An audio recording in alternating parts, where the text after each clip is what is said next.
Welcome to everyone, comrades and friends, both in South Africa and globally.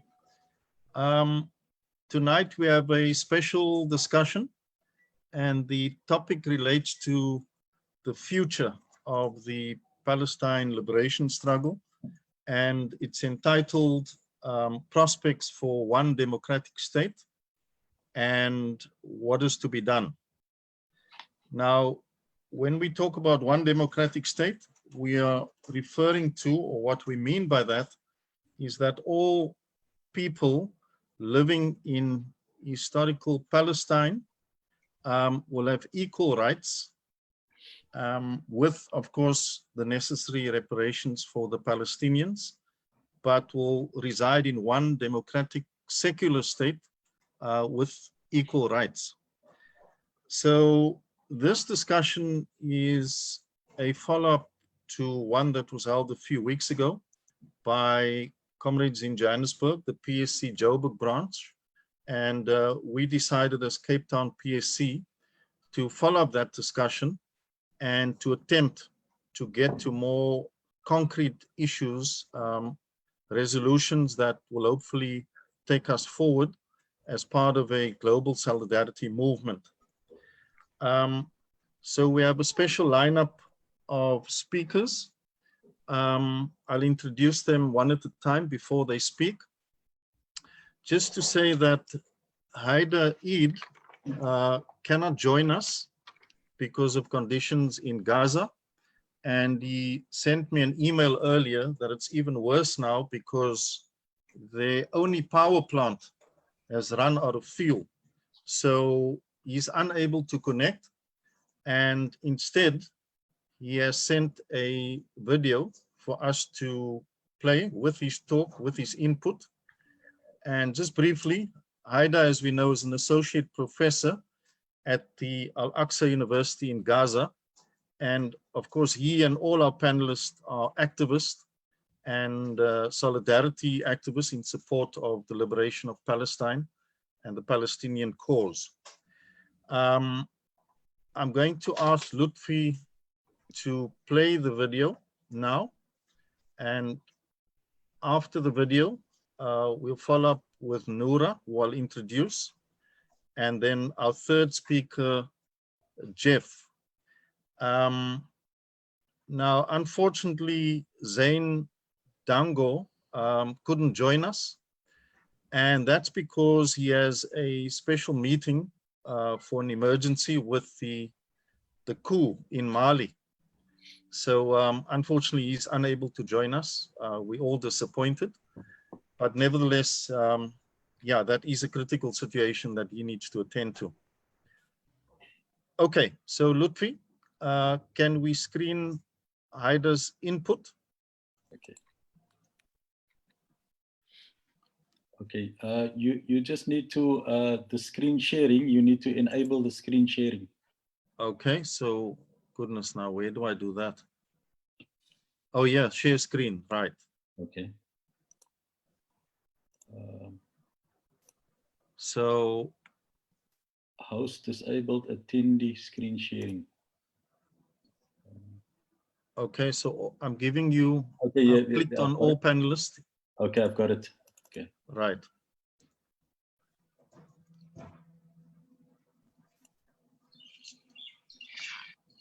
Hi, let me begin by thanking the PSC of Cape Town for organizing this webinar on the prospects for one democratic state in Palestine.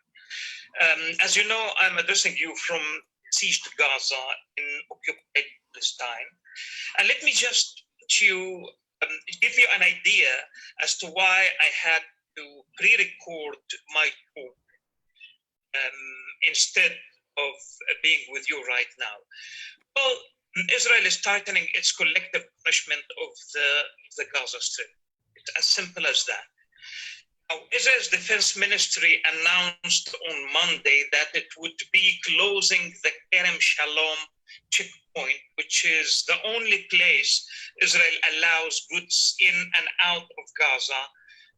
And that started on Tuesday. Has started on Tuesday. Thursday, Israel said that it would also impose a fuel ban, which had led to severe electricity shortages. We already operate on just 8 hours of electricity per day.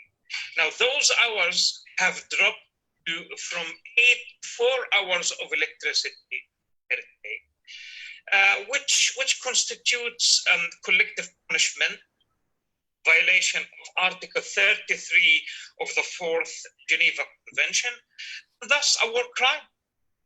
Gaza has already been under medieval blockade, medieval siege since 2007. Let me not digress and let me address the topic of our webinar. Also linking what I have just said about Gaza to the larger picture. Now, as you know, ever since 1948, Israel has been exercising a policy of occupation, colonization, and apartheid, including ethnic cleansing, committing war crimes and crimes against humanity, including this medieval siege that I have just alluded to.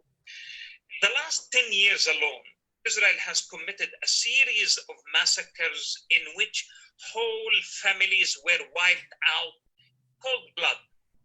More than 4,000 Palestinians, mostly children and women, were killed and tens of thousands injured. The question remains, would apartheid Israel have committed all these heinous war crimes and crimes against humanity with full impunity without the financial and military support of mostly Western governments and its strategic alliance, that it enjoys with the United States of America? This is why we think that the strategy of BDS is important here. This strategy aims to force Israel and its supporters internationally recognize that the status quo is not a long-term option. In other words, that a condition, not just for long-term peace, but for any form of stability, is respect for international law and the minimal conditions for civility and democracy. That means three things for us, Palestinian civil society: ending the illegal occupation of the West Bank and the siege of Gaza, securing equal rights within Israel for its Arab Palestinian citizens, and three, implementing the right of displaced Palestinians in the diaspora to return to their homes. Now, this is the core of the international campaign launched by the Palestinian Campaign for the Academic and Cultural Boycott of Israel, and now supported by the vast majority of Palestinian civil society, coordinated by the National Committee, the BMC. Now, this is an important introduction for what I'm going to be talking about, because I personally have played a role in advancing this strategy, the strategy. I'm also, however, one who is concerned not to limit attention the immediate demands of the strategy, the cost of considerations for future possibilities. This is why I am of the view that one's vision of the future is intimately tied to strategic and even tactical considerations of the present. Hence, I occupy a position that argues for such a vision of the future and against a silence the question that might be designed to build the strategy while avoiding disagreement about its aims. This is an ongoing debate in sections of the Palestinian resistance and in Palestinian civil society.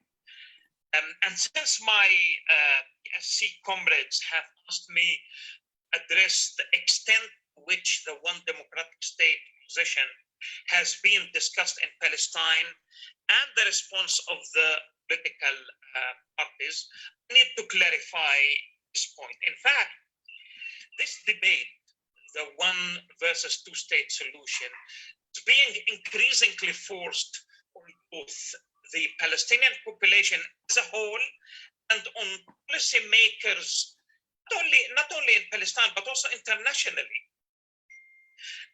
As Israel's strategy of colonization of the West Bank and gradual expulsion of the Palestinian residents of Jerusalem, for example, towards a de facto annexation, according to the annexation plan, this renders a two-state solution impossible. More and more Palestinians are starting to believe that one-state solution is the only viable option for comprehensive peace in the Middle East. Now, my argument, informed, by the years I spent in South Africa while working on my PhD, is straightforward. If the two-state solution is dead, nobody dares to declare that, then the alternative is a continuation of occupation, colonization, and apartheid. Now, even though I completely understand the position taken by my other comrades within the BDS campaign and the defenders of the rights-based approach, still I think that there is an urgent need for a political vision that helps put a light at the end of the tunnel for those millions of people living between the Jordan River and the Mediterranean. And more than 5 or 6 million Palestinian refugees scattered all over the world. I also maintain the right to self-determination should not entertain a racist solution, i.e., two states, which includes a Jewish state, since it ignores the rights of 2/3 of the Palestinian people, second-class Palestinian citizens of Israel and refugees. This solution is racist solution par excellence. Moreover, if we rightly are learning from the anti-apartheid movement, then we should recognize that that movement had a clear political vision: one person, one vote, equality, and the end of apartheid. That was it. No compromise on this principle. This framework ultimately led a secular democratic state on the land of South Africa, which, according to the Freedom Charter, South Africa belongs to all South Africans. Now, with this understanding, we realize we have to deal with the political framework within which the rights-based movement has to work. The United Democratic Front, for example, of South Africa, UDF, was an umbrella under which almost all anti-apartheid organizations fought against apartheid. The UDF had a political vision that made it crystal clear that it wanted a secular democratic state, a goal that could only be achieved by ending apartheid, understands ethnic racism.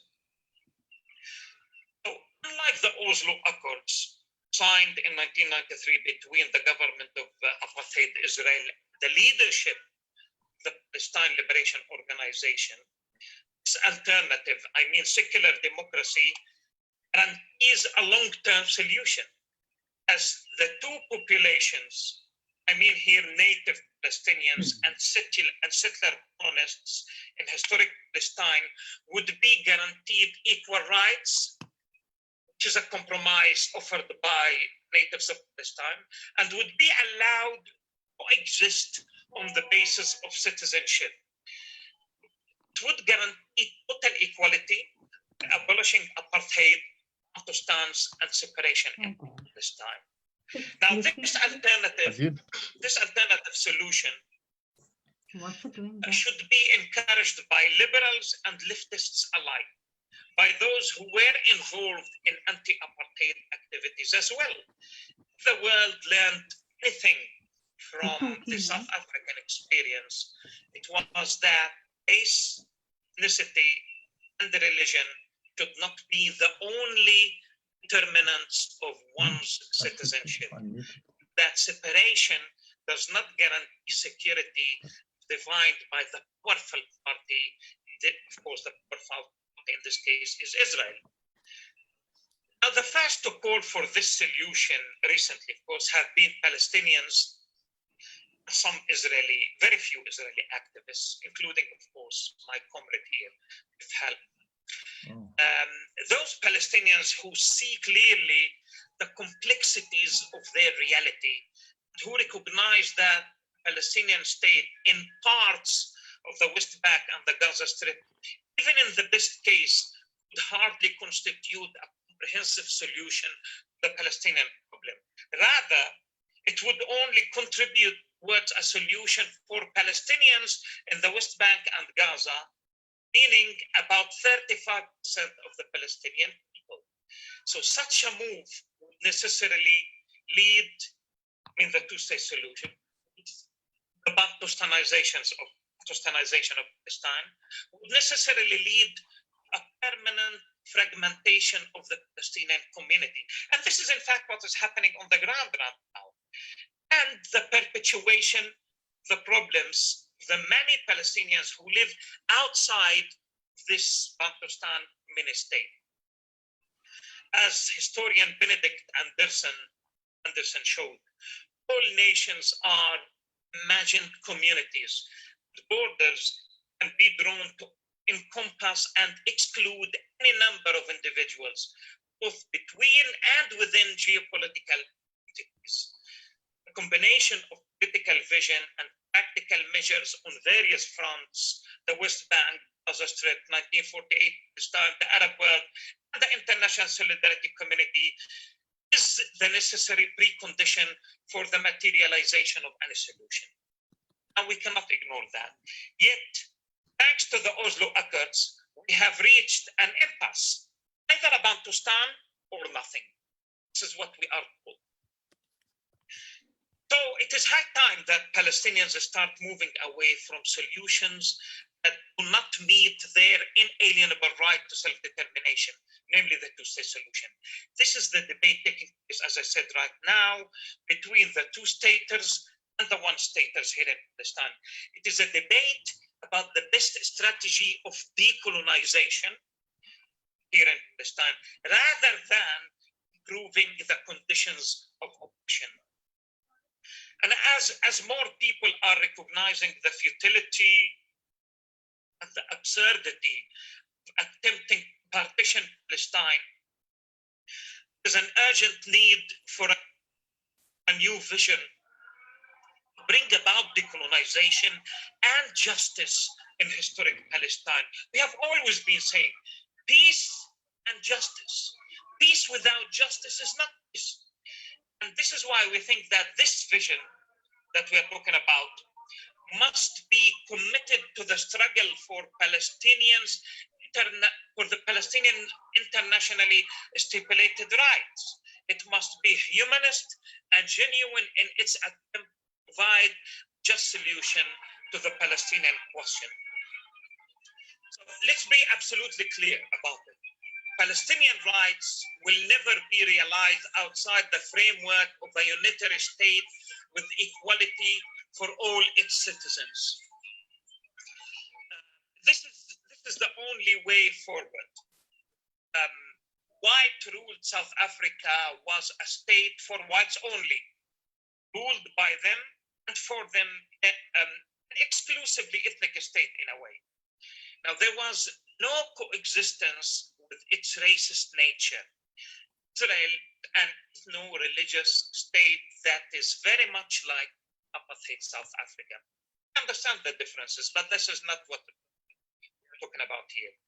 Because the difference, actually, I would say, is in the fact that Israel has managed to become far worse than South Africa.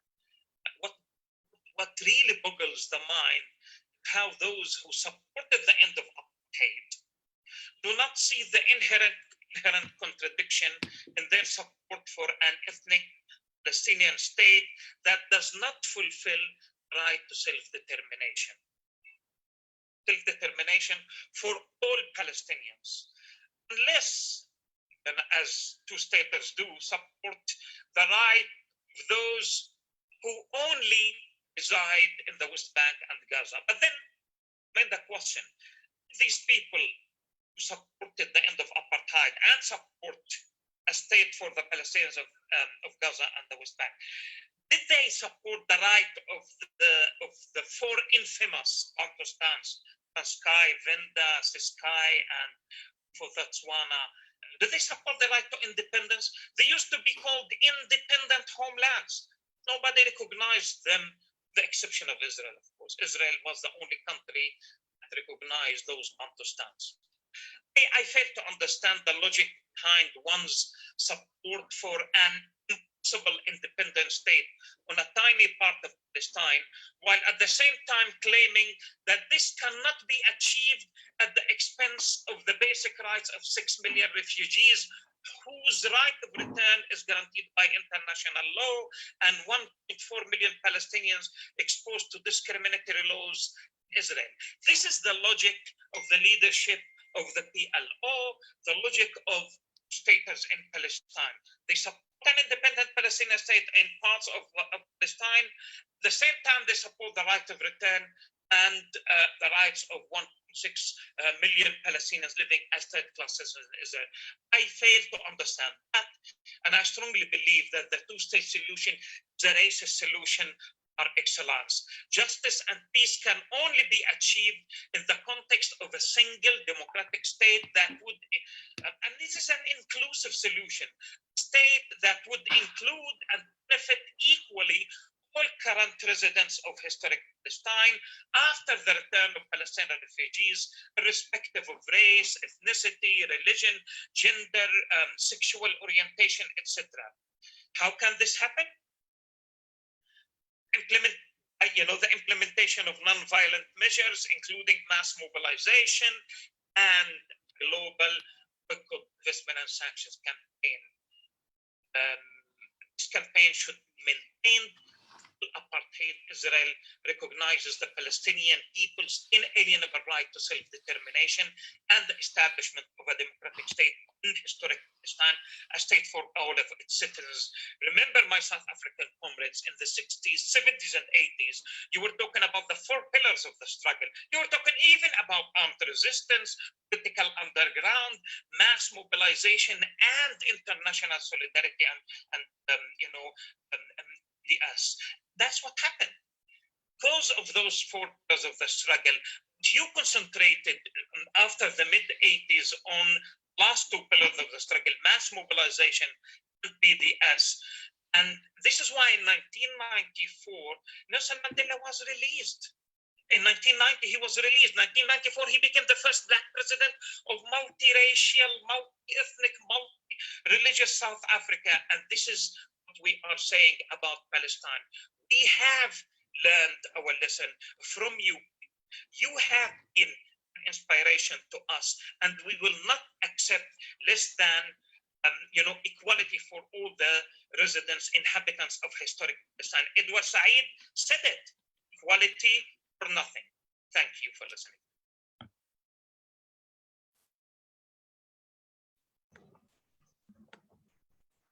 Okay, comrades, Haider has given us an excellent introduction and set the scene for the discussion. And it's a real pity that he's unable to join us. Just before I introduce Noura, just a bit of background from PSC Cape Town side. Some years ago, we hosted Mustafa Barghouti at a mass meeting in Mowbray. And one of the questions we posed to him was around, one state solution versus two state solution. And his response, and he seemed a bit irritated by the question. And his main thing, and he's not the only Palestinian visitor that's responded in this way, and almost reprimanding us and saying, look, the main issue is the occupation and the brutality of the occupation and the denial of human rights and the siege on Gaza, and that's what Palestinians are concerned about. So in a way, we felt he kind of dismissed the issue at the time, and that was a number of years ago. And also we kind of felt that perhaps it wasn't up to us as solidarity activists in South Africa to help determine what the Palestinians should do and how their struggle should be fought.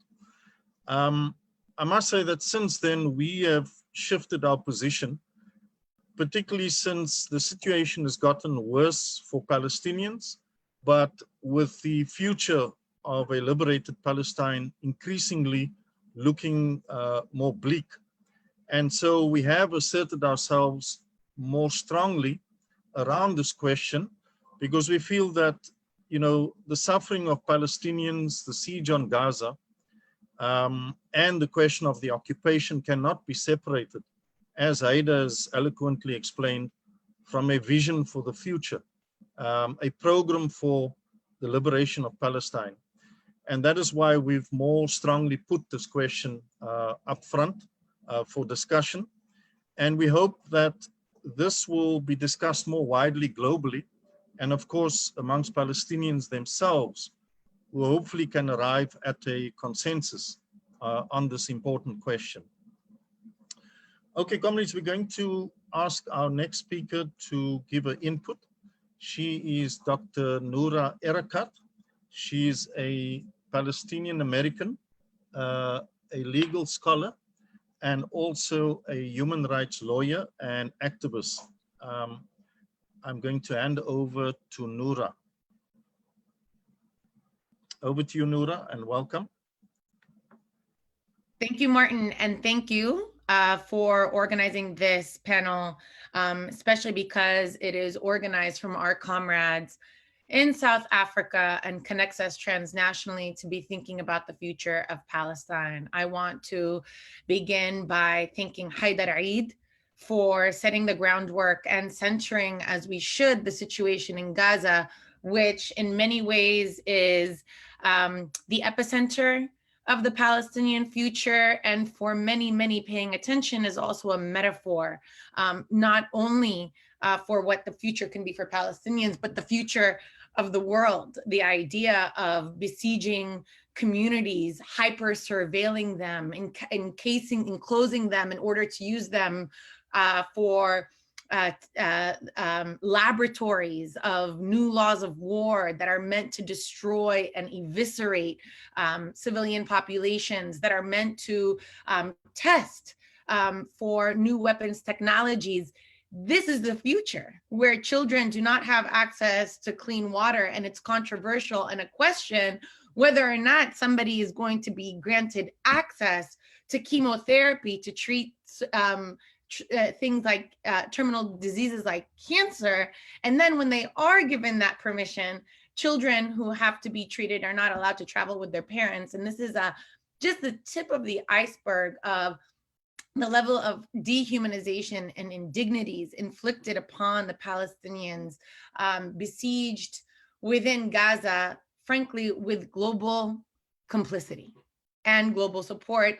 This is no longer outrageous for the world as they watch. So I just want to center, you know, we often forget about Gaza, even in the conversations on UAE-Israel normalizations, even on the conversations of de jure annexation of West Bank territory. Gaza's left out of sight and out of mind, and that is a very deliberate outcome.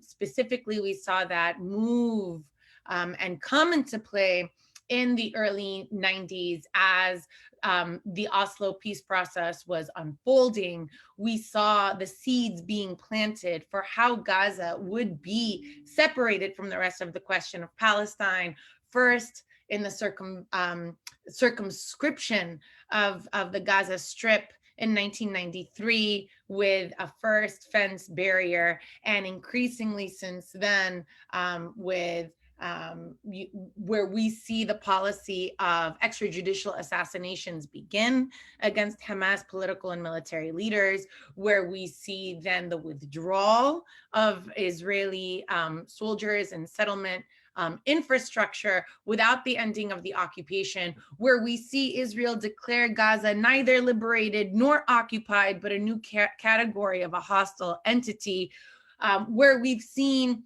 3 large-scale offensives with modern weapons technologies and a total of 22 offensives since 2004. We have seen so much unravel in Gaza that we've become desensitized to it. So I just want to center that and think and start from there to think about Palestinian futures. What Haidar laid out for us was, I think, a conversation that has been settled by Palestinians for the most part, for most Palestinians, which has come into more or less the center of a Palestinian transnational discussion, which is the failure of the 2-state solution to yield a future for Palestinian freedom, right? And then to center the 1-state solution for us as an inevitable outcome, one based on equality. What I want to do in my brief time is basically, one, affirm that outcome, what Haidar laid out for us, add some historical depth and context to it about the, even the emergence of the 2-state solution as a revolutionary solution in the Palestinian national thinking, and then shift to think about what are the limitations of that framework? Why is it not enough for us simply to say we want a 1-state solution? And I'll just summarize that now and then go into it in greater depth, which is to say the 1-state solution as laid out without more detail simply tells us that we should democratize the settler colony and offer 1 state for 1 person and equality. We make the settler colony equal for all of the inhabitants, but we do not negate nor challenge neither the settler status nor the indigenous status. Never do we address these conditions in a way that gets us to a new future, which is a decolonial future. And this is a situation not only that Palestinians have to contend with, but an ongoing question for all South Africans, and an ongoing question, frankly, for American Blacks who are waging and continuing to wage a Black freedom struggle where they too democratized the settler colony, but did not decolonize it. And so so let me start from the beginning. I'm sorry that all of that was the introduction. I'll try to speed through it and leave as much as possible for Q&A. And I'm sure my esteemed fellow panelists, including Frank and Jeff, will be addressing these issues. So I won't exhaust the topics, but leave enough for Q&A and discussion. So let me just start by contextualizing this. For the Palestinians, the idea of a 1-state solution has been the idea since, partition was proposed in, not partition, but since the Balfour Declaration was proposed, Palestinians have said, this is Palestine. This is an Arab state. We welcome everyone as immigrants, but not as settlers. We see this articulated very clearly in the rejection of the partition plan proposed by the British in 1936, which is the catalyst for the Great Revolt of Palestinians.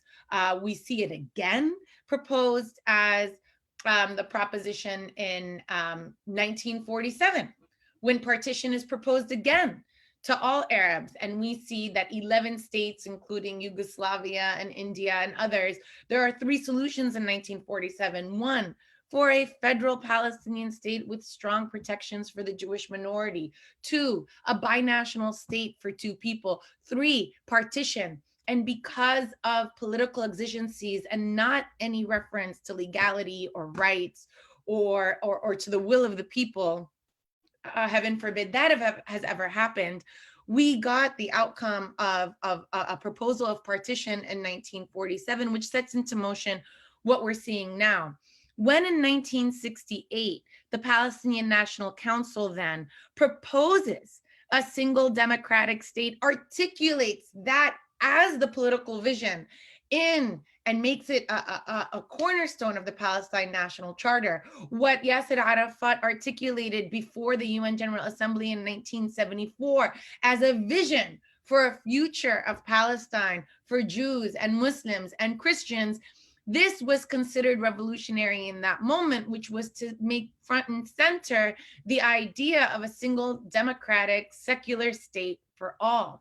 That was not, that is not the revolutionary idea. What was revolutionary was the endorsement in 1988 by the Palestine National Council, 20 years later, of a two-state solution, which for a confluence of reasons that I'm happy to discuss, that happens to do primarily with a changing world, including the end of apartheid in Namibia. It was going to be, we could see the end of apartheid in South Africa on the horizon.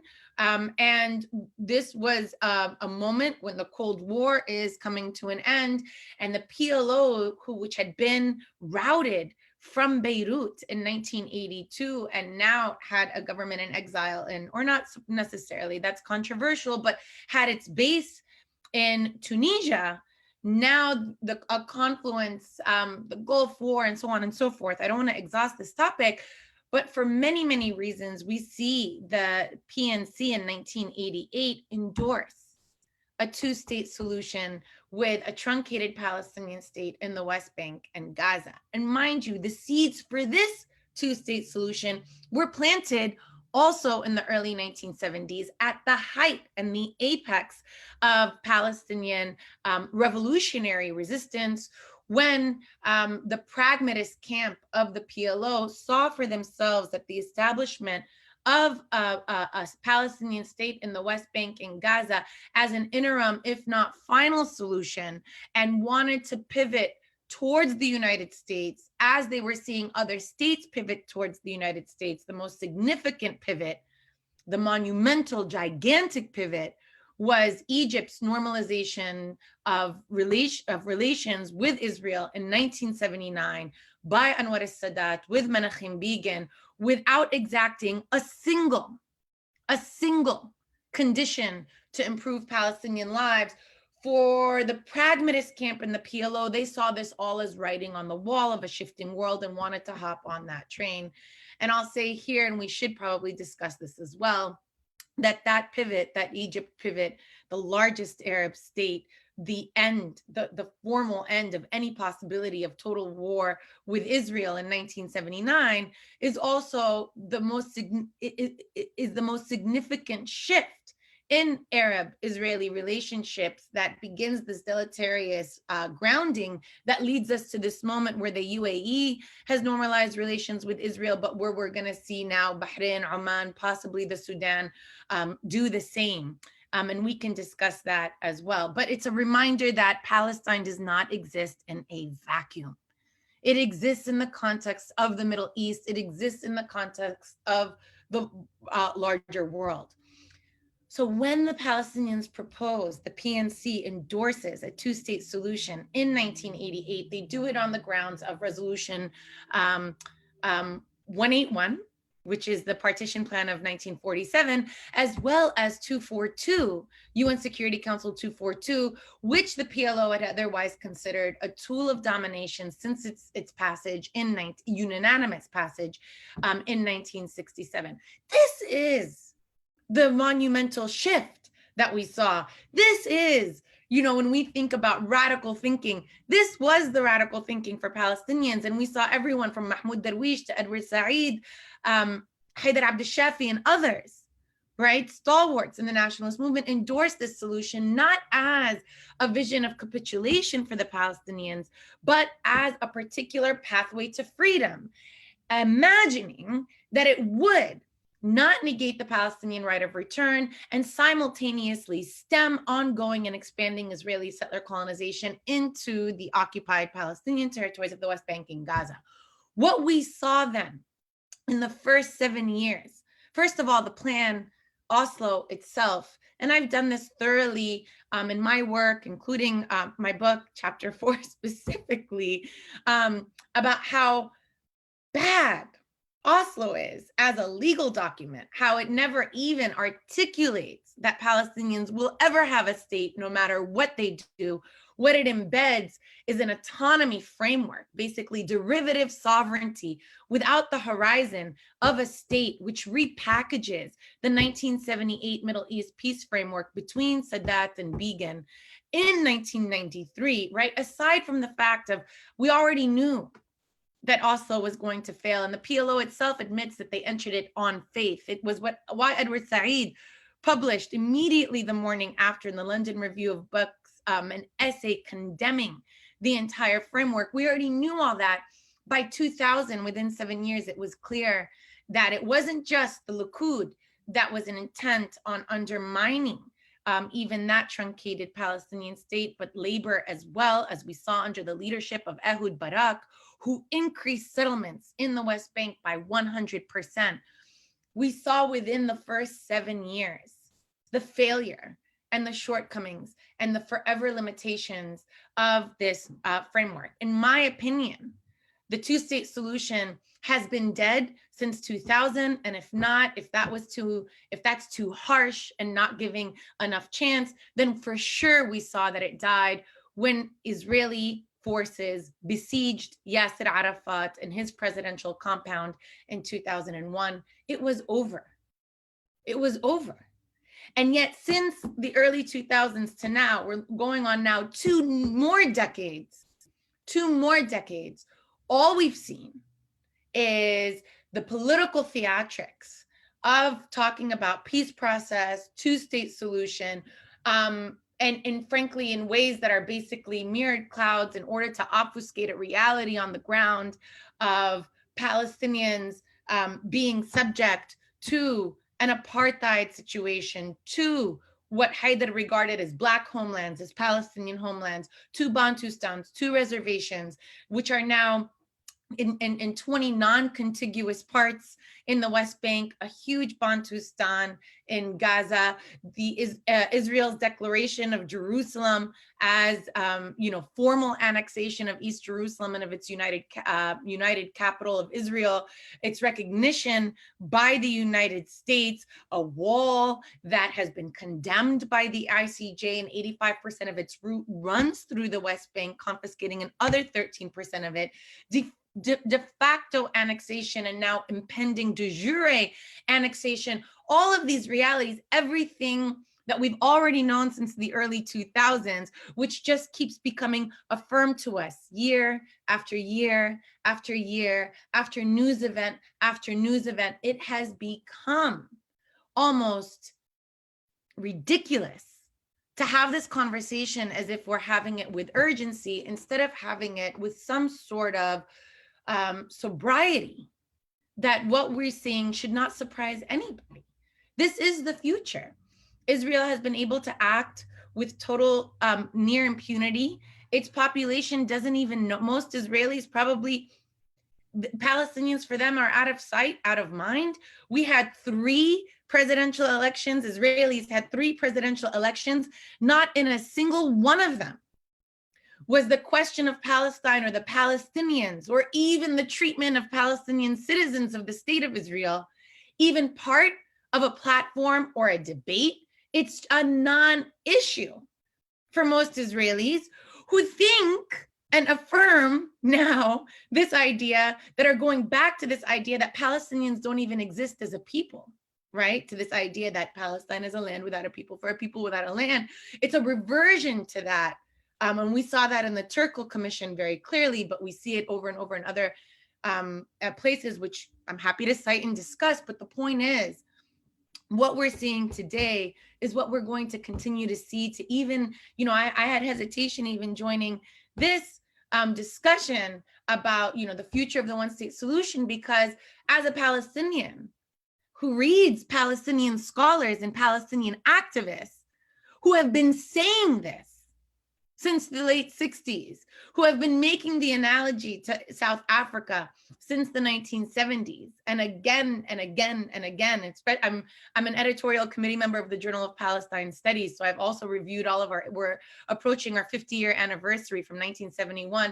2021 will be the 50th year. I was reviewing, all of our table of contents. Palestinians have been saying this. So what then about the one-state solution? One, it's inevitable. But two, it's not enough. It's not enough to just say that there will be a one-state solution. Israel already oversees a de facto one-state solution. It is the only sovereign power from the Mediterranean Sea to the Jordan River. It is the only one. It is the only power that can exercise any authority on commerce, on taxes, on military strategies, on the use of force, on home demolitions, on who enters, who exits. It is the only sovereign power. Even Mahmoud Abbas, recently, my cousin was murdered at a checkpoint by Israeli soldiers.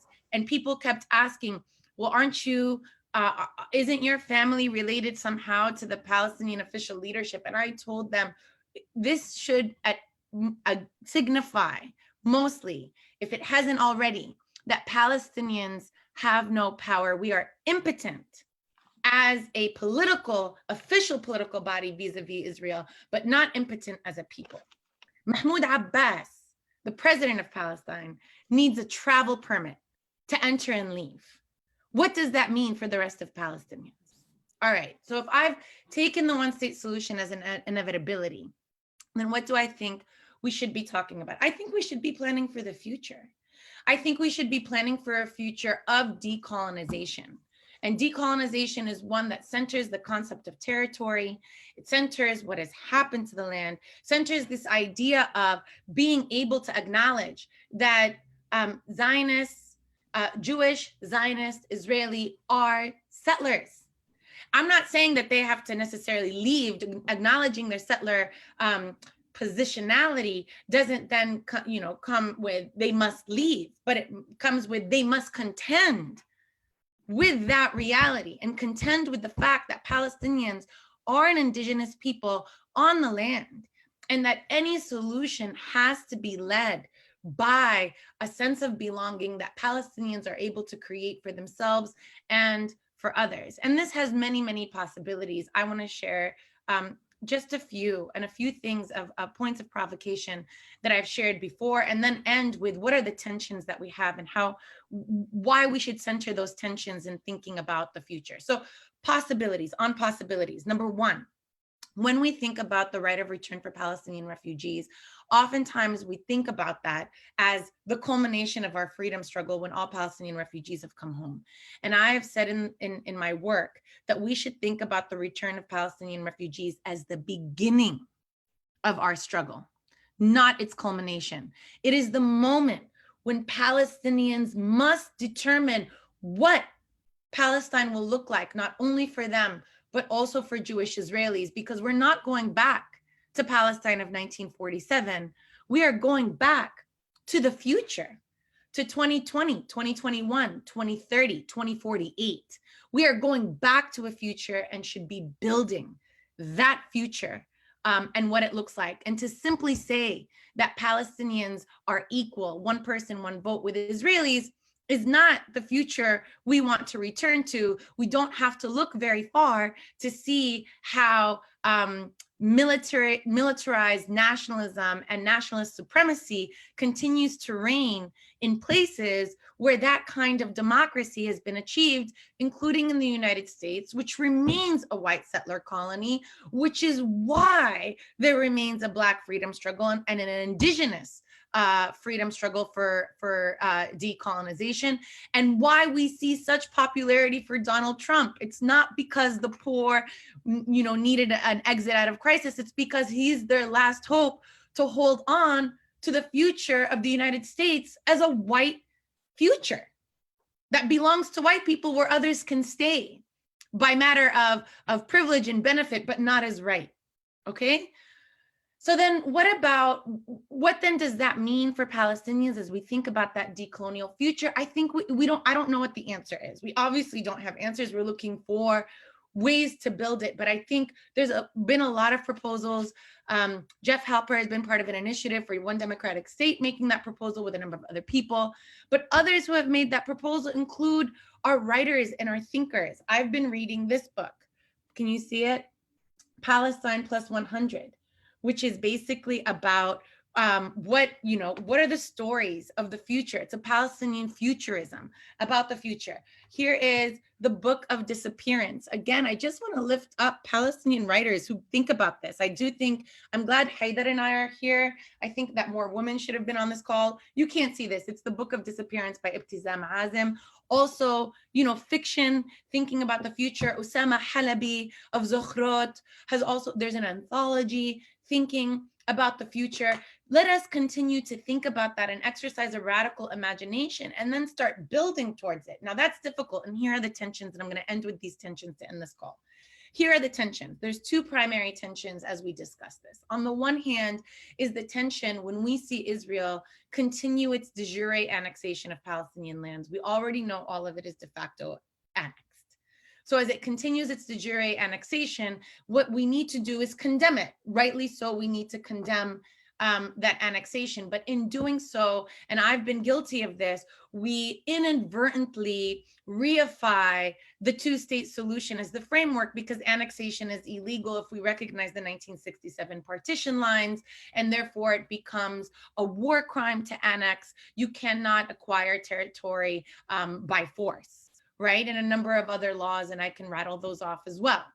That's a tension. How do you resist that without reifying, what we have as partition already? And at the same time, the other part of that tension is, and this is really, really problematic from allies who have said the best thing that can happen is annexation of Palestinian lands, because then it'll be obvious that it's a one-state solution. Those allies don't realize that Palestinians pay the highest price for that. Yes, we live under de facto annexation, but we don't need it in order to realize that there's a one-state reality. We've been telling you. So instead of wishing upon us the apocalypse in order to make manifest what to the rest of the world what Palestinians already know, you should just listen to Palestinians who have told you as much and been telling you as much. Another tension that is going to be, that is the one, frankly, right now playing out, is the one of, there's the urgency of resisting. There's the urgency of resisting. There's the urgency of resisting near, what are social death situations, like the situation in the Gaza Strip, like the situation in Jerusalem, like the situation in the West Bank, like the situation of my cousin who was killed on June 23rd, and we still have not been able to get his body back for burial. That's all urgent. Our lives are at risk constantly. And I believe that we must resist to get that boot off our neck. And at the same time, I think that we should be dreaming. We should be dreaming about different futures altogether. How do you dream when you can't breathe if there's a boot on your neck? And that's another tension. And I think that we should bring these tensions together rather than separate them in order to be thinking what next and how, because no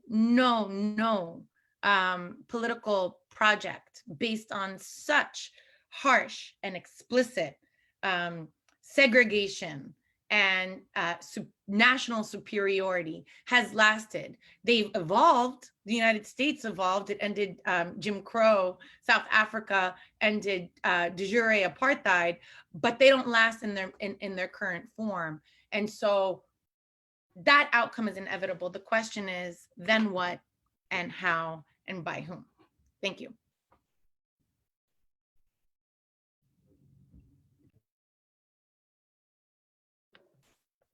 Thank you, Noura, for that incisive input with the historical overview and perspectives towards the end about particularly around those tensions that we need to work through. I think those pose serious challenges to us and especially our Palestinian comrades.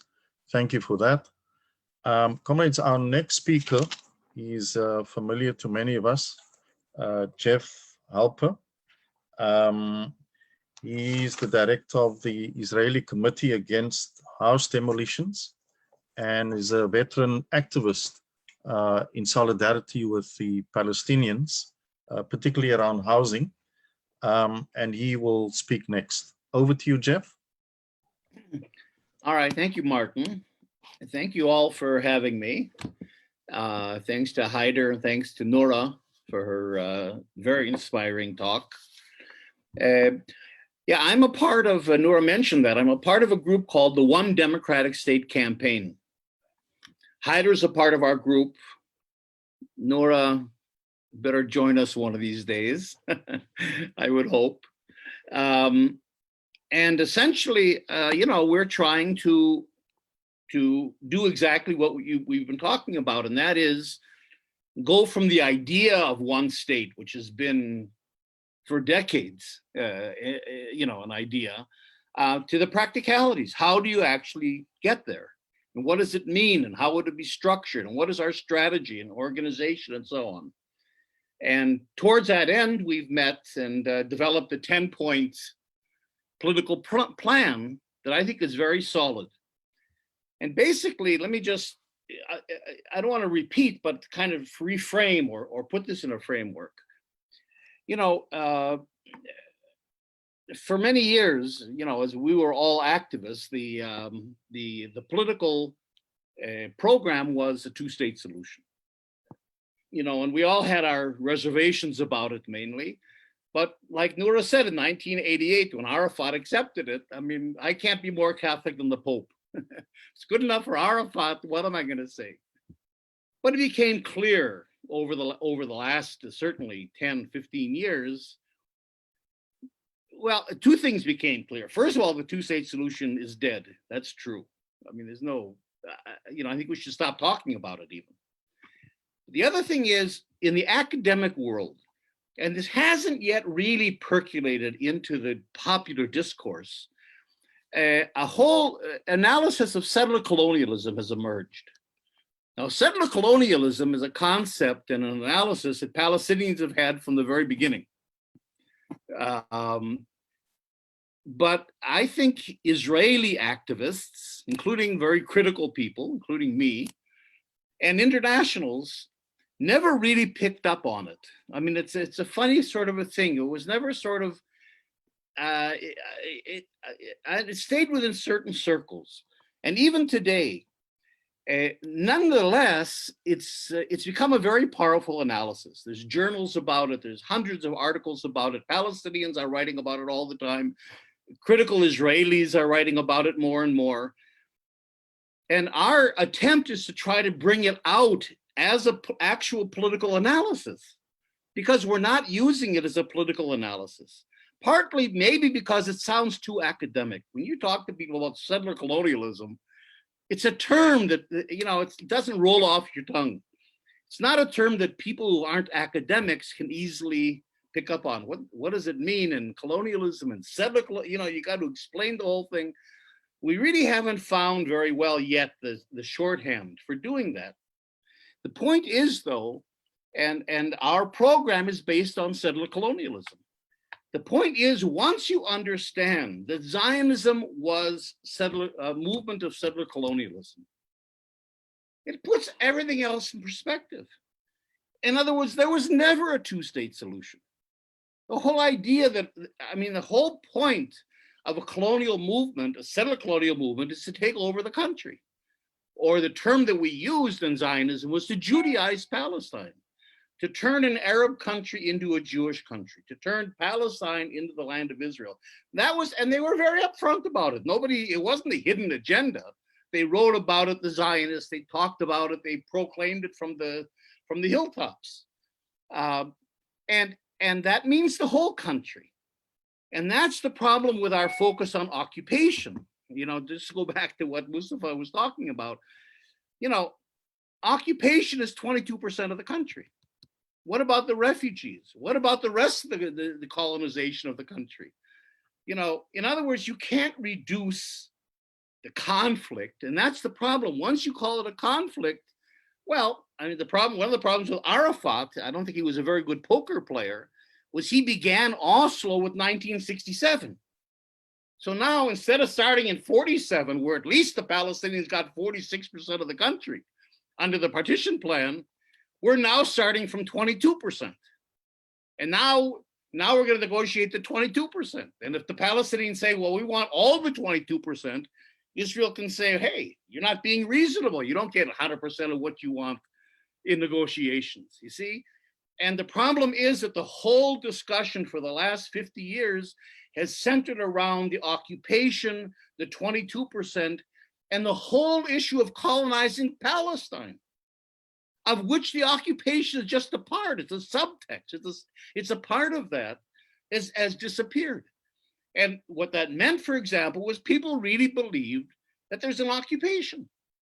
Israel has never, ever, ever accepted the idea of occupation. It doesn't accept, it's a signatory to the Fourth Geneva Convention, but it doesn't, it says it doesn't apply because this isn't an occupation. And so they have terms like disputed territories and so on. The point is that Israel, you know, the idea of occupation is that there's a territory that doesn't belong to you, that can somehow be detached, and you negotiate over its future. Israel has never seen it that way, including the Labor Party, including the left, the Zionist left. They have always seen it as Judea and Samaria. And Noura's exactly right. In all the elections, it's not even an issue anymore. The settlements in our code in Israel fall into the consensus, you know? And so if you don't understand Zionism as a settler colonial movement and the logic of that, and what you can't possibly understand what's going on. Our language is bad. We talk about a conflict. We talk about the Arab-Israeli conflict, the Israeli-Palestinian conflict. It's not a conflict. Conflicts have two sides. And there's a certain symmetry even in a conflict. And how do you resolve a conflict? You sit down, you negotiate, you work things out, you compromise, and you get to a solution or peace or whatever you get to.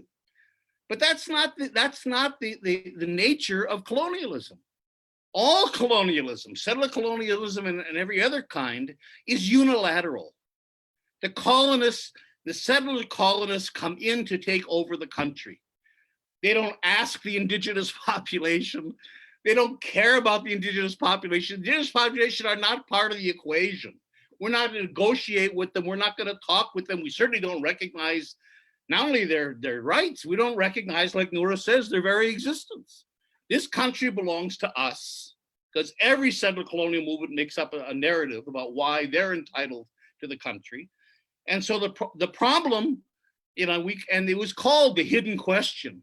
The problem of the Arabs for Zionism was, what do we do with them? It isn't, how do we recognize them? How do we negotiate with them? How do we live with them? That wasn't the issue. The issue was, until today, forever, the last century and a quarter, what do we do with the Arabs? Not even Palestinians, the Arabs. How do we displace them? How do we get rid of them? In settler colonialism, you've got the concept of elimination, and the logic of elimination is a basic component of settler colonialism, because you want the land. You know, you want to replace, the whole idea is you want to replace the indigenous society with your own society. And you take their land and you eliminate them culturally, sometimes physically, in whatever way you have to do it. And it's not an issue. It's a side issue. It's a technical issue in settler colonialism. So we have to understand that. We've got to change our language. As long as you talk about conflict, you don't get it. You know, if you really think that the two-state solution was at some time an option, even when we say the two-state solution is dead, it was never alive. There never, ever, ever was a two-state solution. And you can understand that if you understand the logic, not only of Zionism, but of settler colonialism in general. So the only way out of a settler colonial situation is decolonization. And I think what we've been trying to do taking it very seriously, our group, is to say, what does decolonization mean? And Noura's actually completely right.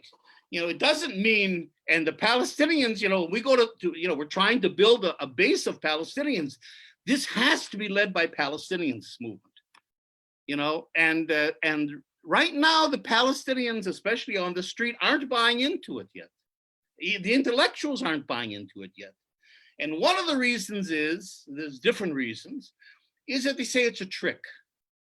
Under the guise of one state, and this is what Noura was sort of getting at, under the guise of one state, Israel will still control. We don't believe that Israel will ever give up control. So what we have to show in our program, and then as we begin to develop it and refine it, I think we should even begin to draft the constitution for the new state, is how does this work? How do we genuinely dismantle Zionist settler colonialism? That's the issue in front of us, so that to get to one state means decolonization. Decolonization means you dismantle all the colonial structures of domination and control. And there are those structures. I've written a book. I have a model of my own. It's called the dominance management regime that Israel set up at the beginning of Zionism. How exactly it's structured. So we can, if we have an analysis, we can have a plan to dismantle in a very systematic and fundamental way the whole colonial structure, so that decolonization can mean actually the end of the colonial entity. Now the question becomes, now what? To dismantle Zionism is half the job. What do we want to replace it with? What's our vision, as Noura was saying, I think appropriately, what's our vision of the future? And so our plan, actually, and I have to say about our plan, it's not complete, obviously, it's 10 points and each point is a few sentences. We have to have conferences. We have to have, as much as we can, participatory forums in order to flesh out all these issues. But what our group has done that I think is significant is we've thought through the whole process, from what in the hell is settler colonialism and Zionism? What is its logic? What is its purpose? What are its goals? To how do you dismantle it? What does decolonization entail? And then to go on to saying, well, what is our vision of the future? And we're talking, for example, about a democratic state, a state of one person, one vote, not binational. We're not, you can have we have one of our issues, one of our points is you can have your collective rights, you can have your identity and so on, but we're not going to,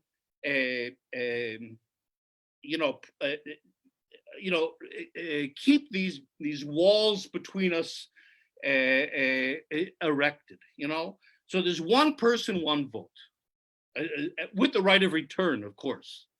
Right of return, one person, one vote. So there'll be a Palestinian majority, first of all, which is certainly going to help in terms of dismantling Israeli control. And second of all, there'll be a new civil society.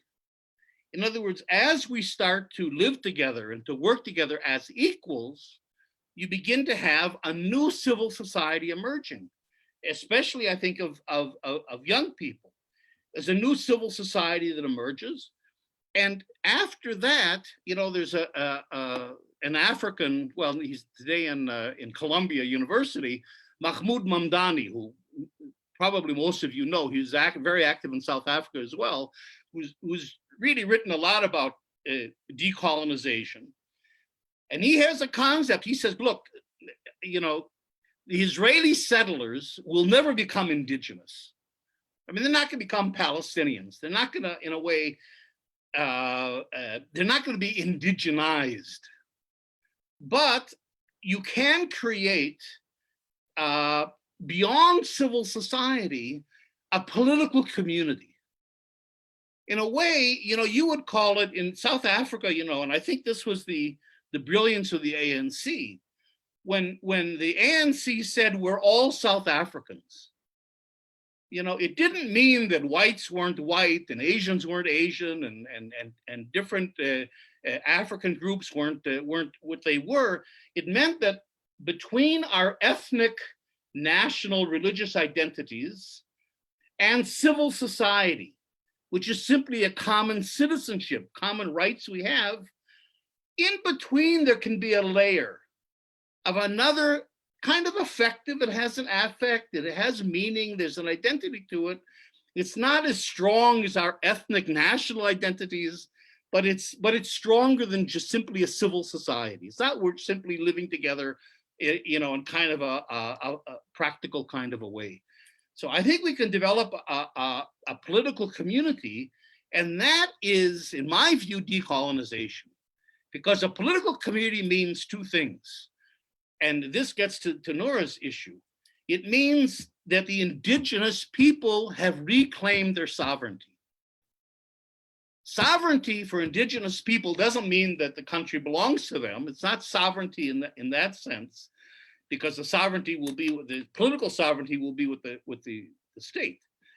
It means it means self-determination. That we as the indigenous people can decide whether we want to go into this whole thing, what are our conditions, what kind of life do we want? We have our sovereignty to decide what's good for us, and we have the authority to make that happen.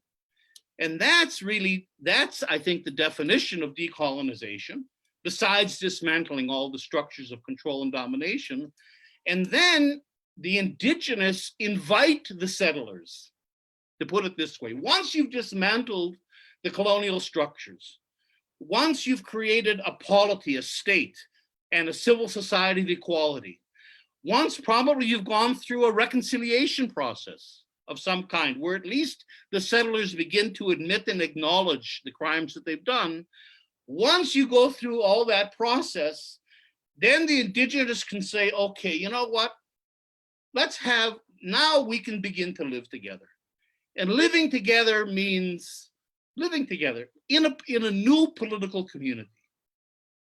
And, I think, there's one, there was that famous movie Invictus.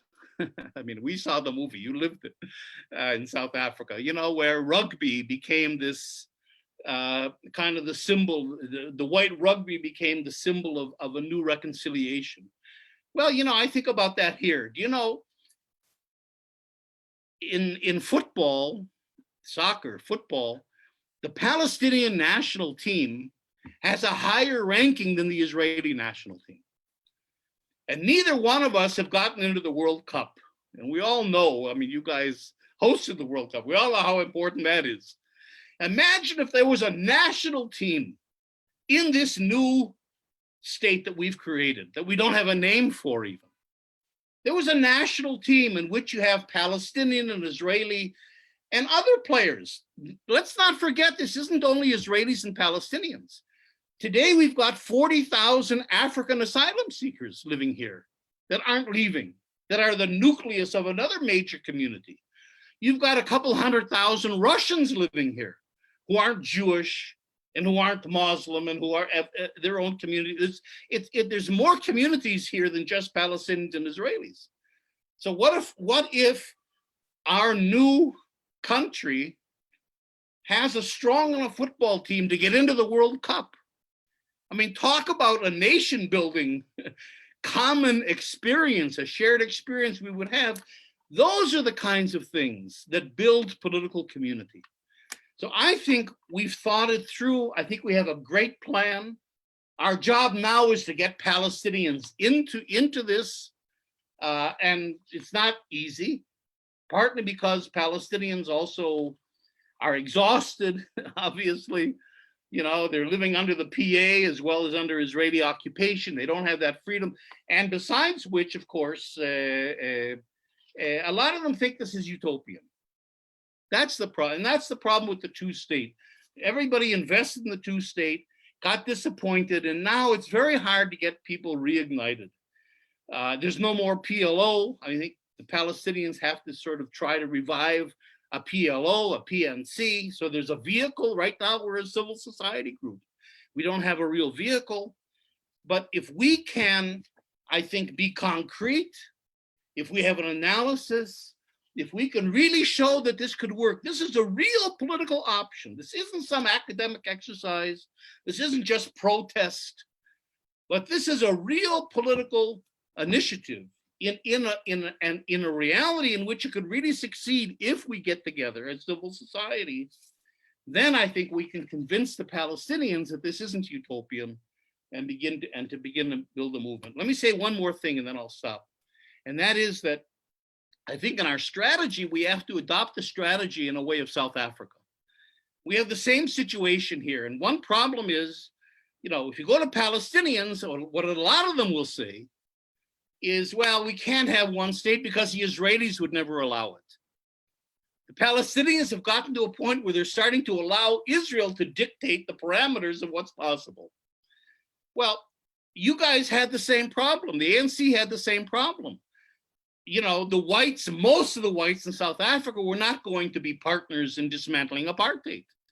So what the ANC did, instead of saying, what are we going to do? How do we convince the whites that you know, to support us? What they did was they bypassed them. And the ANC went to the international civil society, trade unions and churches and so on, and created that kind, you know, and then they worked on their governments. And finally, the apartheid regime from within and without became unsustainable. That's, I think, what we have to do. The Palestinians shouldn't waste their time trying to talk to Israeli Jews. I don't waste my time doing that, to tell you the truth. We have to have an alliance between Palestinians with support of their Israeli allies, like me, and then to make a direct tie to the international civil society and get them working, you know. And the problem is we don't have that today. You have the U.S. campaign for Palestinian rights in the U.S. You've got the Jewish Voice for Peace. You've got all kinds of groups, student. Nobody has a political agenda, and that's the fatal flaw. You cannot be in a political struggle without an end game. And I think if we can help, if we can begin to insert an end game, then we can begin to move things. We always supported BDS. We supported BDS before it was called BDS, my organization, the Israeli Committee Against House Demolitions. But the problem with BDS is there is no end game to BDS. Those three elements are not an end game. They're not a political plan. And they actually reflect a two-state solution. Because one of the three elements is occupation, and the other element is equal rights for Palestinians in Israel. So you got that same dichotomy. The whole three principles of BDS were, you know, came up 20 years ago. They're out of date already. So that we've got to revitalize the BDS movement, but most important, we have to tie BDS to a political plan. Because, you know, and that was always the case in South Africa. Every time we boycotted South Africa, the end game was there. One person, one vote. And that's what we have to do, I think, in this struggle. And if we can begin to do that, I really do believe the Palestinians have the support of civil society worldwide that we really can succeed. I'm not trying to be utopian or marry, you know, or whatever. I really do think that this could be a real political option. Sorry I talked so long. Okay, thank you, Jeff. Yeah, I think Jeff has combined the need for a vision, a program, an end game with political optimism, which is indispensable for any liberation struggle anywhere in the world. Comrades, we have very limited time left, partly because in my area where I live, I'll be having load shedding. That's when our electricity goes out at exactly 8 p.m. So we've got 30 minutes for points to be raised from the so-called floor and questions to be posed. There are a few questions in the chat group. which I'll go through soon. But if anyone wants to verbally make a point or pose a question, feel free to do so. I will look out for your hands. The communists know how it works. Basically, if you go there to the participants or attendees, there's an icon there which you click on to raise your hand to indicate that you'd like to say something. Okay, over to you.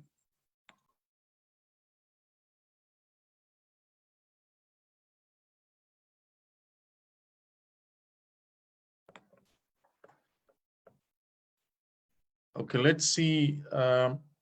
In terms of questions, I know early on there's one from Lionel, and I'll go to that soon. Yusuf Chapter, do you want to raise it yourself?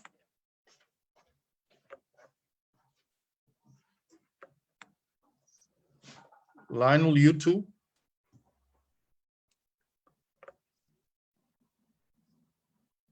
Okay, I've got two hands. Over to Majdi Abrams first, and then Abdul Karim Adams.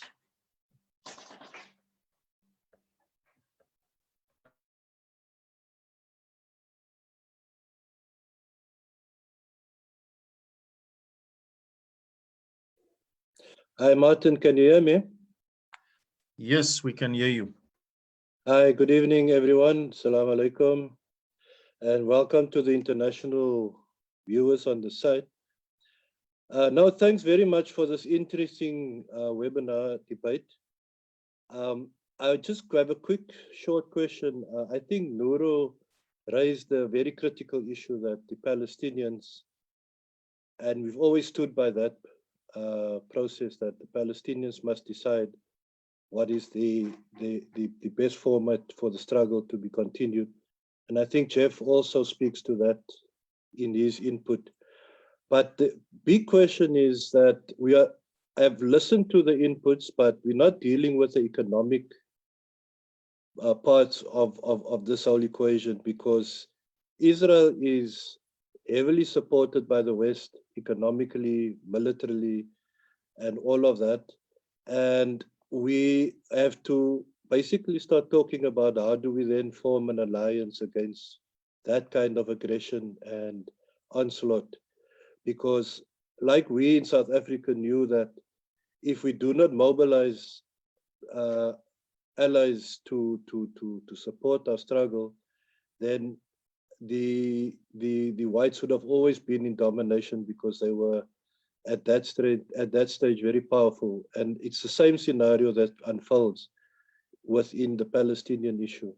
So part of the plan, for which I'm partly swayed by the debate on the one state theory, but the issue is going to be, how do we mobilize allies to this internationally, not just by verbal processes, but actually saying that, you know, there's all forms of, whether it's sanctions, whether it is supporting the Palestinians in other formats as well. I'd just like to hear the thoughts about how do we reposition that argument about the economic part of it all. Thanks very much, Martin.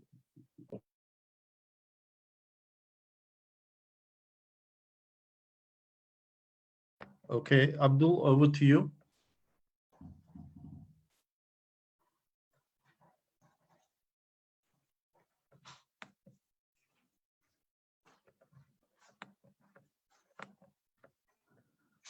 Abdul, you need to unmute yourself.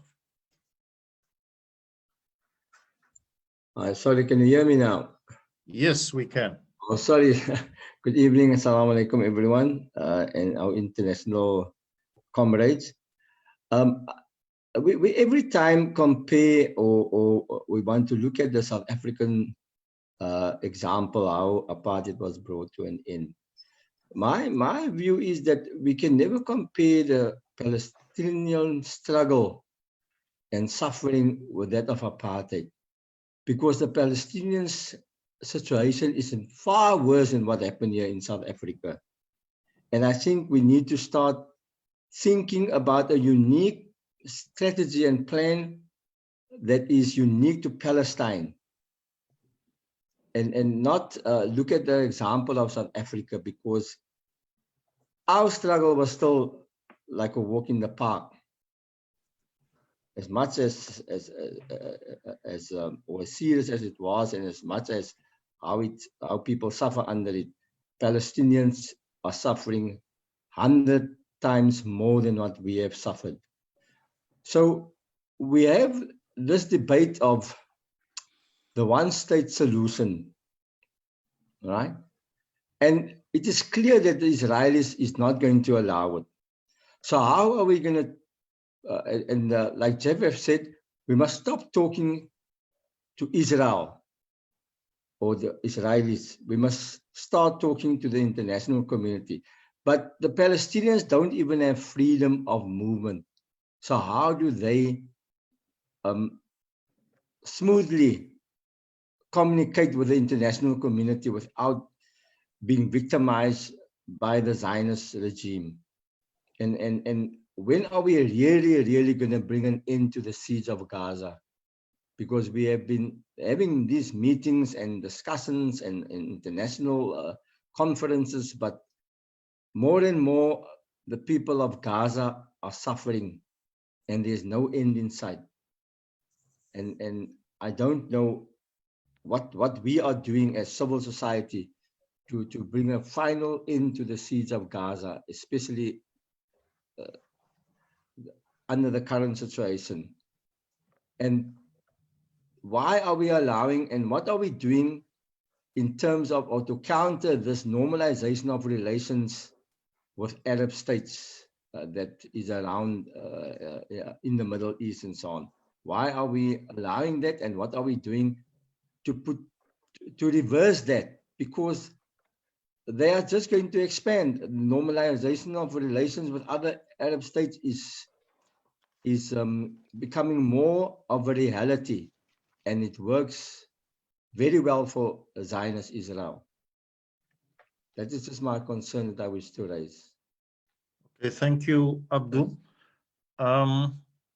Any more hands? In the meanwhile, I will perhaps read Anwar's comment in the chat. Is Anwar in the webinar? If he is, he can raise his hand. In the meanwhile, I'll just read it. He says the dismantling of the Zionist occupation are not only residing in occupied Palestine, but the dismantling of their sponsors, the USA, Britain, France, etc. So we have to deal with the geopolitical contestation. The occupation can only survive because of their powerful sponsors. Okay, comrades, if there aren't any more hands for now, then I'm going to ask our panelists to respond, but also just to make clear that anyone else in the webinar can also respond to the questions raised and raise other points. It's not strictly a Q&A. Okay, who would like to respond first? Noura, would you like to go first, or Jeff? You're on mute. Should we respond to both questions, or do you want to do one at a time? You can do both or one. It's up to you. I mean, I'm happy to respond to both. I guess I'll just respond to both right now. The first question was about the economic dimension that we didn't touch on, and the second question was about the limits of an analogy to South Africa and our political efficacy. So on the first one, I'll just say that in terms of economics, that's absolutely right, because so much of the work, and I'm based in the United States, and so much of the work that we've been focused on is basically to end U.S. patronage, colonial patronage of Israel, and Israel could not inflict the harm it's inflicted, entrench its settler colonial takings, but for this type of colonial patronage, first from the British, for a very brief interim, a bit from other European patrons, and then primarily from the United States since 1967. They have made that possible. And so much of our work in the United States is aimed at ending what now is $3.8 billion a year over a 10-year period. And that was overseen by Barack Obama, not only a Democratic administration, but the first Black president of the United States. And so this isn't necessarily, about identity politics, and it's certainly not about Trump. Whatever Trump is doing is culminating 5 decades of US foreign policy towards Israel. And I say 5 decades as opposed to 7+, not because I don't recognize that Israel was created in 1948, but because the US's unique, self-described unique relationship to Israel begins in 1967, specifically in the aftermath of the 1967 war. And under the Lyndon B. Johnson administration, Johnson was particularly sympathetic to Israel and oversaw the inauguration of ensuring Israel's qualitative military edge, which means that it at all points has the military means to overcome any Arab state, any Middle Eastern state, singularly or collectively, which is why Israel is today the only nuclear power in the Middle East and has not signed the non-proliferation agreement and remains a secret. Okay, so then what do we do about these economics? The truth is that even if we did end the US's relationship to Israel, it doesn't end the economic incentives that Israel has, nor the economic relationships that sustain it. It is a leader in exporting military technology, surveillance technology, and different types of technologies to the world. What we saw between the UAE and Israel basically culminates an already covert relationship. The UAE is interested in Israel, the Palestinian question is irrelevant. The political question is irrelevant for the UAE. It's an economic question of different forms of investment. It's not even about Iran and the threat of Iran, although that helped them warm their relationships, but it really is about their trade and the prospect of Israel leading in those trade relationships. And as I was saying, even if it ended with the United States, we can see we're already seeing Israel pivot to China and entrench its economic relations there. So the economic questions, are ones that we should be considering as well. The political questions that we have, all of these things are necessary but insufficient. So the political vision that we've discussed about the future is necessary but insufficient. So too is the economic dimension. How do we tackle those? It's the same way that we need to be thinking about how do we tackle capitalism, right?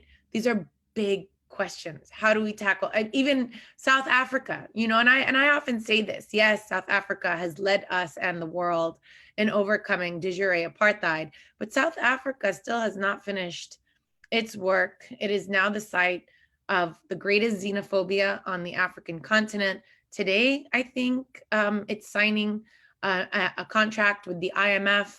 The economic disparities and the economic apartheid in South Africa persists. So the same questions that we have about the economics of Israel are the questions that we have about capitalism writ large, and certainly for Palestinians as well, as we think about not only, it's not that the land belongs to us, which is a property right.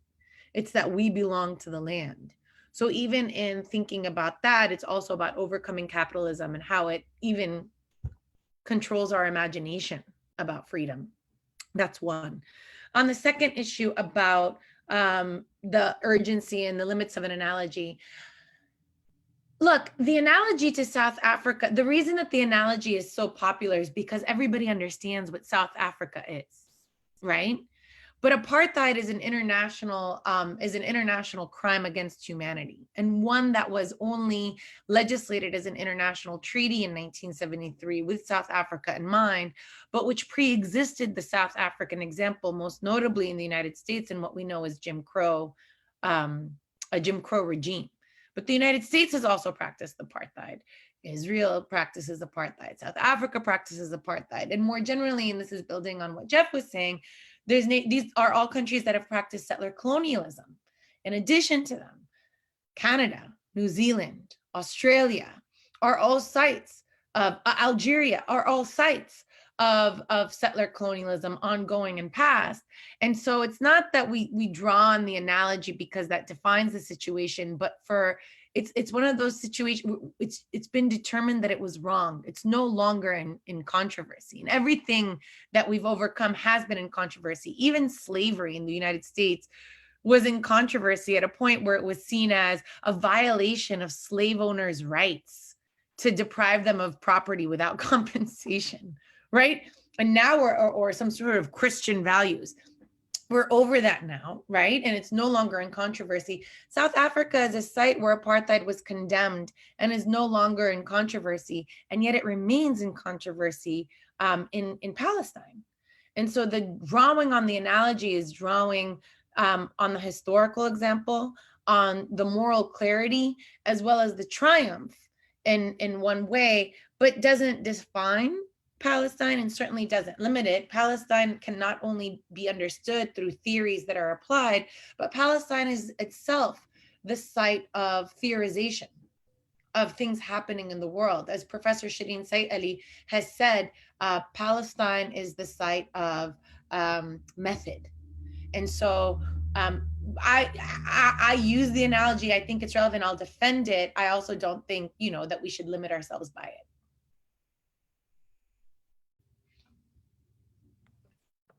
Thank you, Nilda. I think you've answered very clearly and fully. Jeff, would you like to chip in? I always like to chip in. And well,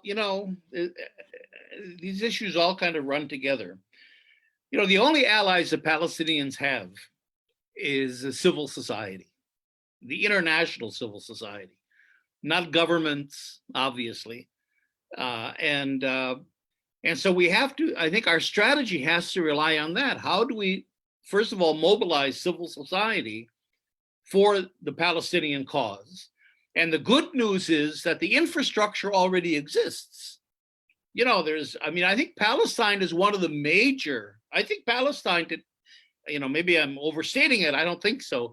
I think Palestine has achieved the proportions of the anti-apartheid struggle.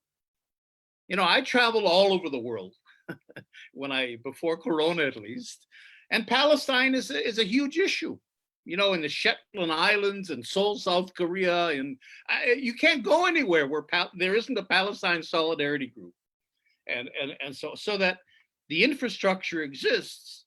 The problem is, like I said, there's no end game, so people don't know what they're floundering. That the civil society doesn't know, they're stuck, because without Palestinian leadership, civil society leadership, they don't know where to go. What's our plan? We're doing BDS. What are we BDSing for? You see, and the problem is that there's so many competing issues between Trump and Syria, and there's all kinds of issues that pop up that are immediate and that are more concrete. And my fear is that if we don't start to introduce a political plan and really start to mobilize concretely around a political initiative, people are going to start drifting away, because activists want to be activists. And if you have a political movement that hasn't moved for 20 years, really, and the same BDS elements that were formulated in 2000 are still, what's guiding us, people are going to leave. And so I think we have to really think about how do we mobilize civil society. Now I also, because what Nora's talking about, I wrote a book called The War Against the People. Israel, the Palestinians, and global pacification. where I talk about global Palestine. And in many ways, Israel over Palestine is a microcosm of the global North over the global South, and certainly of neoliberalism, and certainly of the enforcement. You know, Israel is one of the enforcement arms with its military and and technologies of repression, which is exporting now to the UAE. That was one of the major parts of that kind of an agreement. So I think that it's very important for us and very easy for us to link up to other civil society groups that aren't specially concerned with Palestine. You know, for example, I've been trying to say this to BDS for years. For example, you know, if you want to bring it home to your community, look at, you know, you're sitting in Kansas City, Missouri, or you're sitting in Cape Town or wherever. Look around your own community and you'll find that your university is involved with Israeli military research, that your church is invested in, Israeli companies or companies that support the occupation, that your government, your police forces are being trained by Israel, uses Israeli technologies of repression. In other words, you can bring it home. And so you could create a kind of a connection. In other words, Palestine doesn't have to be a faraway place. And I care about Palestinians and human rights, but they're there somewhere. No, with global Palestine, Palestine is where you are. You know, I've written that as your police force is being Israelized, you, the people, are being Palestinianized. These are very strong and very actually obvious sort of connections that would help us to link up to other civil society groups that are dealing with, you know, and Palestinians are trying to link up with Black Lives Matter, for example, and others. But I think we have to be much more strategic. And one problem is, you know, right now we're a bunch of activists. So there's no strategy, there's no organization. We're just kind of running around, no plan. And, you know, this activism and protests without a political plan, I think is really killing us. So, you know, in other words, the infrastructure exists. We have to organize and find a way to be strategic so that we can mobilize it. One more thing I'll mention, and that is that, of course, and this is reflected in our program, you can't decolonize one state. You know, this has to do with the region. You know, we're asking what is the new country's role in the region. Certainly Palestinians see themselves, our Palestinian activists see themselves as part of the progressive forces in the Arab and Muslim worlds. Then we have to link up to those struggles as well. But in addition to that, you know, we have to, again, link up the Palestinian struggle for decolonization with all the other struggles of other peoples all over the world. So this just requires an organization and a plan and a strategy that right now we just don't have. And I think the good news is that infrastructure exists. We don't have to start from scratch. We have to plug into it and begin. But we, and by we, I really mean more the Palestinians. And I'm a stakeholder, I'm supportive, but we have to give them direction and leadership. And that we haven't been doing so far. And hopefully with this movement might be the beginning of that kind of an initiative. So, you know, I mean, you're right, Martin, I'm optimistic. But I'm only optimistic because I think we can win. But we have to organize, we have to be strategic, and we have to have a plan. And those three elements are missing today. Yeah. Thanks, Jeff. And I think we'd all agree with your remarks. I just want to perhaps pose, I don't see any more hands, but in the little time that we have left, you know, the proverbial elephant in the room, and I think one of the participants have raised it, is the whole question of the Palestinian political leadership, which is dominated by Fatah and Hamas. And as far as we're aware, this issue hasn't even arisen in their discussions, let alone as an end game. So what are the prospects, I think, as a first step if we're talking about self-determination and the Palestinians directing their own struggle, then is that not probably the immediate biggest challenge, is to get this onto the Palestinian agenda, and to adopt a program, hopefully in line with a one democratic state view or perspective, or as an end game, with all the qualifications that could inform not only their struggle, but all of us around the world. I fully agree. And from the PSC side, we've been crying out for this kind of leadership from the Palestinians, because it's been very, very frustrating for us. So I don't know, perhaps Noura, you would have more insight into the whole question of the Palestinian political leadership and the prospects for hopefully major shifts to radicalize the Palestinian liberation struggle. Thanks, Martin. Jeff did mention it when he mentioned that Palestinians are living under also the exhaustion of also the PA. So this represents another tension in the movement that we should be bringing to bear. On the one hand, you have a diplomatic community that, when it wants to be in solidarity, supports the Palestinian Authority, supports Palestine through charity, aid, support of UNRWA, the United Nations Relief Works Agency, which the Trump administration has gutted by $364 million, supports, infrastructure projects and so on and so forth. And so you have this, also if you see the diplomatic missions of the United Nations, they often feel that their solidarity is deferring to the Palestinian delegation and what they want. And so that, that's continuation of a remarkable legacy that begins at the United Nations in 1974, when the PLO was declared the sole and legitimate representative of the Palestinian people.